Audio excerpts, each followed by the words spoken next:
कि कोई भी भक्त अछूता ना रह जाए, कोई भी भक्त बिना दर्शन के यहाँ से ना जाए। क्योंकि 15 अगस्त की रात से ही पूरी तैयारी कर ली गई थी और 16 अगस्त की हम बात करें तो सुबह 5:30 बजे जब पहली मंगला आरती हुई तो उसके बाद एक बार फिर से दर्शन के लिए खोल दिया गया। सुबह 5:30 बजे से लेकर 6 बजे तक का समय था। मंगला आरती की गई, भगवान के पट खोल दिए गए, लोग सुगमता पूर्वक दर्शन पूजन कर रहे थे और लोग एक एक करके निकलते जा रहे थे। हालांकि बीच बीच में समय भी होता है जब भगवान को भोग लगाना होता है, कुछ समय के लिए पट बंद कर दिए जाते हैं, लेकिन निरंतर आप समझिए कि 24 घंटे से भी ज़्यादा का समय हो चुका है और निरंतर यहाँ पर दर्शन जारी है। महज 2 मिनट के लिए पट को अभी बंद किया गया होगा, क्योंकि जन्म की जो पूरी प्रक्रिया है वो यहाँ पर करनी थी। रात के 11 बजे से जो जन्म की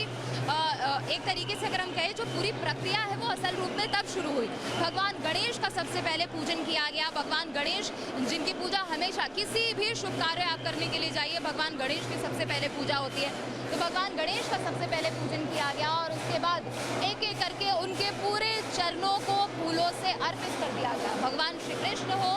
या फिर राधा रानी हो, उनके चरणों को फूलों से अर्पित कर दिया गया है और इतने सुंदर तरीके से इस पूरे फूल बंगलों को सजाया गया है। आप साफ तौर पर देखिए, पहले तो आप उन आकृतियों को देखिए कितने बारीकी से इनको सजाया गया है। वहाँ गुलाब के फूल लगाए गए हैं, फिर सफ़ेद गुलाब के भी फूल लगाए गए हैं, कुछ ऑर्किड्स भी लगाए गए और महंगे महंगे और अच्छे अच्छे फूल भी यहाँ पर लगाए गए हैं। और ये कितने तो फूल ऐसे भी हैं आप समझिए जो कि बैंगलोर से और कोलकाता से यहाँ पर मंगवाए गए हैं, जिनसे उनका श्रृंगार यहाँ पर किया गया है। क्योंकि इस बार का जन्माष्टमी अपने आप में खास इसलिए भी है क्योंकि एक तो आप समझिए कि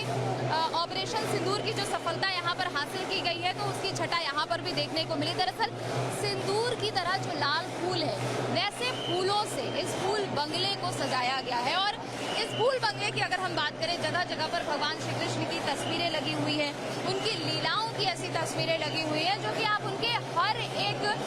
जीवन गाथा को, उनके जीवन से जुड़े हर एक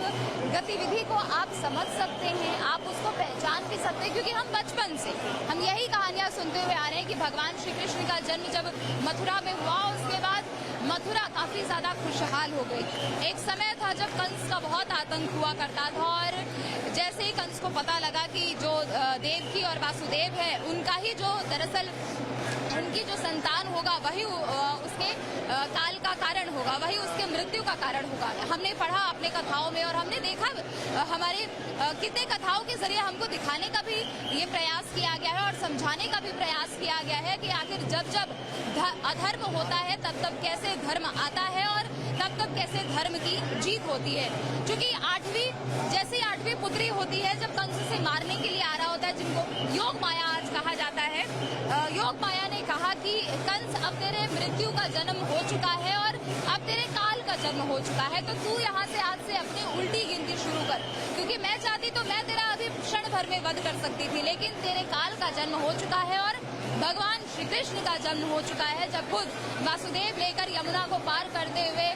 माँ यशोदा और नंद के पास छोड़कर आए थे और फिर जैसे ही लोगों को पता लगा भगवान श्री कृष्ण का जन्म हुआ है तो लोगों ने ये भी कहा कि नंद के आनंद भयो, यशोदा नंदन कहते थे और देव की नंदन भी उनको कहा जाता है, वासुदेव पुत्र उनको कहा जाता है। अनेकों नाम है, आप जितने नाम देख लीजिए अनेकों नाम है भगवान श्री कृष्ण के, क्योंकि कण कण में उनका वास है। इस सृष्टि को, इस संसार को आप देखिए, कण कण में भगवान का वास है, क्योंकि भगवान विष्णु के 8वें अवतार है भगवान श्री कृष्ण और भगवान विष्णु जो है वो इस पूरे जगत के पालनहार है। जो पूरे सृष्टि का लालन पालन का जो जिम्मा है वो उनको सौंपा गया है। ब्रह्मा से हमें जन्म मिलता है, जो भगवान विष्णु है वो हमारे कर्ता धर्ता है, वो हमारा लालन पालन करते हैं और भगवान शिव जो है जिनको महेश कहा जाता है वो इस सृष्टि का संहारक उनको कहा जाता है। लेकिन भगवान श्री कृष्ण आप देखिए, भगवान विष्णु के कितने अवतार है, भगवान विष्णु के 8वें अवतार है भगवान श्री कृष्ण, जिनका जन्म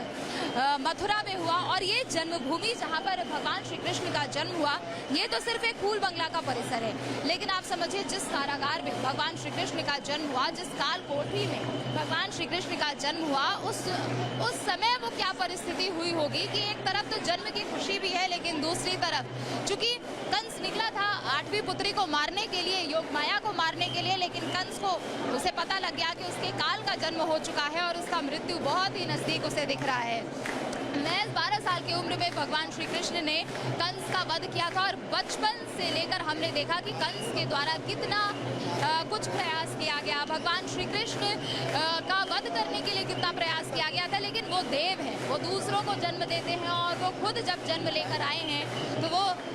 एक तरीके से कंस के लिए भी वो मुक्ति का समय था कि वो भगवान श्री कृष्ण के हाथों मरा था। जहाँ भक्ति है हर शब्द में, कथाओं में छुपे हैं दिव्य रहस्य और ज्योतिष देता है जीवन को दिशा। धर्म से जुड़ी हर बातों को जानने के लिए हमारे चैनल स्तुति को सब्सक्राइब करें। चैनल पर जाने के लिए इस लिंक पर क्लिक करें।